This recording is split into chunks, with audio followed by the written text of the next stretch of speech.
Hi everyone, this is John Girardi with Right to Life of Central California, bringing you another installment in our 40 Videos for 40 Days for Life series. 40 Days for Life is the international campaign of prayer and presence outside abortion clinics throughout the country and throughout the world. If you want to learn more about our campaign here in Fresno, please get in touch with us at rtlcc.org. You can find the sign-up sheet right there, or give us a call at 559-229-2229, or email us at info@rtlcc.org.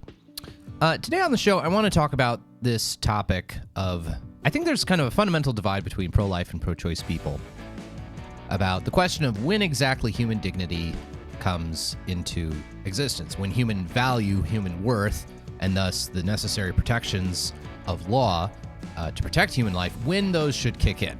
If you are pro-choice, you engage in some kind of line drawing where you say at a certain point, human beings are developed enough that they deserve protection under law. And it's often not clear exactly where that line is. At the very least, it's not always very clear where that line is for many of our pro-choice friends. A lot of pro-choice ethicists very explicitly will sort of draw lines based on the level of cognitive development in some way, some kind of standard that's based on your cognitive development as a human being. Peter Singer very famously did this, and he recognized, I think with a bit of refreshing intellectual honesty, that if you're going to try to give some kind of intellectual marker that distinguishes you as being a valuable member of the community, his assessment was something about having the ability to envision future plans and hopes and desires.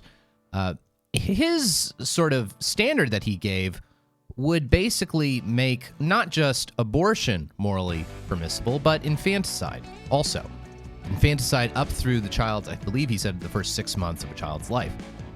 Now, obviously this is horrifying, but there's a kind of intellectual honesty to it. There's really not much developmentally different between a child who is in the womb, in the third trimester, versus a child who's, a week or two old after having been delivered at full term. There are plenty of children still in the womb who have no protection under American law from being aborted. And then there are children out of the womb who are in NICU units across America who are actually younger, who are less developed, who have all the protection of a natural-born American citizen. And I think what we see from a lot of people on the pro-choice side is an exercise of very arbitrary line drawing.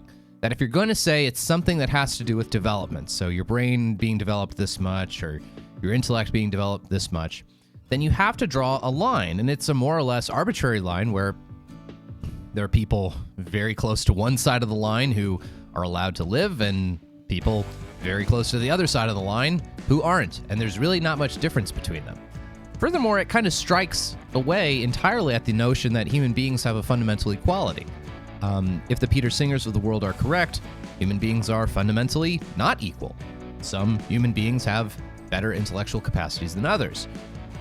Lastly, if you have that kind of conception, it's kind of unclear what that does to various kinds of adults with cognitive disabilities, people with Down syndrome, or even people towards the end of their life who may be suffering from Alzheimer's or may have been in what some people might characterize as a persistent vegetative state or a coma, people who aren't really conscious.